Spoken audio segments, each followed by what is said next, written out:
ఈ రోజు ముచ్చర్ల దగ్గర భూసేకరణకు సంబంధించి ఈ రోజు అక్కడ ఫార్మాసిటీతో పాటు అలైడ్ ఇండస్ట్రీస్ కోసం భూసేకరణ చేస్తున్నాం నోటిఫికేషన్లు ఇచ్చిండ్రు. కావాలంటే ఆ నోటిఫికేషన్ నేను అధికారులకు చెప్పి తెప్పిస్తాను. ఈ రోజు ప్రభుత్వం ఫార్మా అండ్ అలైడ్ ఇండస్ట్రీస్ తో పాటు అక్కడ నేను తమ ద్వారా వారికి ఈ మహానగరంలో పెట్టుబడులు పెట్టే పెద్ద కంపెనీలకు ఉద్యోగ ఉపాధి అవకాశాలు కల్పించే సంస్థలకు నేను చెప్పదలుచుకున్నా.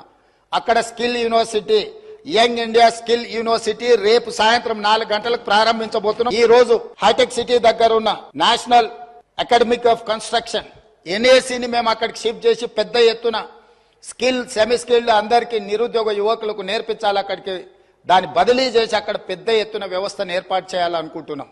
దాన్ని ప్రోత్సహించడానికి దాంట్లో ఆ కార్యక్రమాలలో పాల్గొనడానికి మీరు ముందుకు రండి. నేను హెల్త్ టూరిజం హబ్ క్రియేట్ చేస్తా అని చెప్పిన.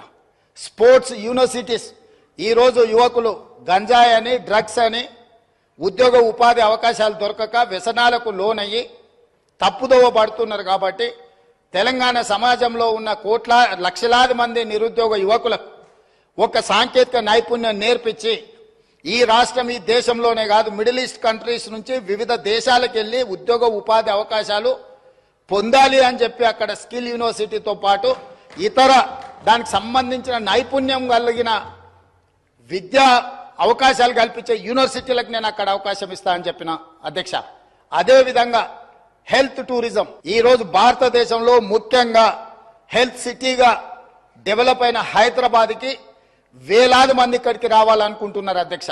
ఈ రోజు ఇక్కడ ఉన్న అంతర్జాతీయ ఎయిర్పోర్ట్ నుంచి బంగ్లాదేశ్ కో మిడిల్ ఈస్ట్ కంట్రీస్ కి డైరెక్ట్ ఫ్లైట్ ఉంటే ప్రతిరోజు వేలాది మంది ఈ రోజు ఇక్కడికి వచ్చి వైద్యం పొందాలి అని వస్తున్నారు అధ్యక్ష. అందుకోసం నేను హెల్త్ టూరిజం హబ్ ను తయారు చేసి అక్కడ ఒక 1000 ఎకరాల ప్రపంచ స్థాయి వైద్య సౌకర్యాలను ఏర్పాటు చేసే సంస్థలను పిలిచి ఇక్కడ హైదరాబాద్ నగరంలో ఉన్న పెద్ద పెద్ద కార్పొరేట్ ఆసుపత్రులతో పాటు పేదలకు అతి తక్కువ ధరతో వైద్యాన్ని అందించడానికి అన్ని రకాలుగా ఎన్నెన్ని డిసీజులు ఉన్నాయో వాటన్నిటి కూడా స్పెషలైజ్డ్ హాస్పిటల్స్ ఏర్పాటు చేయాలని అక్కడ మేము నిర్ణయం తీసుకున్నాం అధ్యక్ష. అదేవిధంగా స్పోర్ట్స్ అండ్ గేమ్స్, చిన్న చిన్న దేశాలు ఒలింపిక్స్ లాంటి పోటీలలో వాళ్ళు ఎన్నో పథకాలు తీసుకెళ్తారు. ఒకనాడు ఏషియన్ గేమ్స్ గచ్చిబౌలిలో మనం నిర్వహించుకున్నాం అధ్యక్ష.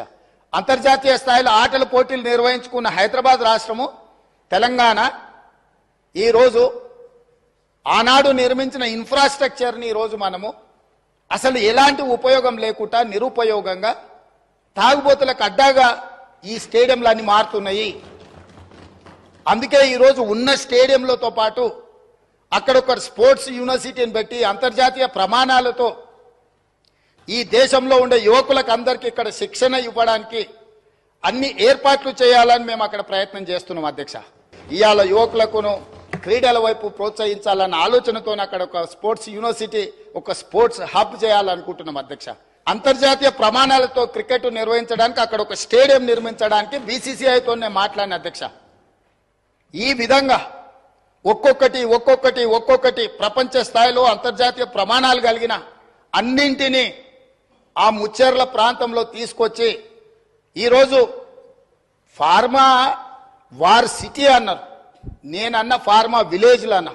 ఇట్లాంటి పొల్యూటెడ్ ఇండస్ట్రీ కాకుండా జినోమ్ వ్యాలీలో ఏదైతే ఫార్మా రిలేటెడ్ ఇండస్ట్రీస్ ఉన్నాయో, ఫార్ములేషన్స్ అంటే టాబ్లెట్స్ చేసేటి ఉన్నాయో, R&D ఉందో, రీసెర్చ్ అండ్ డెవలప్మెంట్, ఇప్పుడు IDPL బంద్ అయిపోయింది అధ్యక్ష. ఇట్లాంటివన్నిటిని కూడా అక్కడ ఒక 4000 ఎకరాలలో ఒక అద్భుతంగా ప్రపంచానికి ఇవాళ వ్యాక్సిన్, కోవిడ్ వ్యాక్సిన్ ఎవరు తయారు చేసిండ్రు అధ్యక్ష?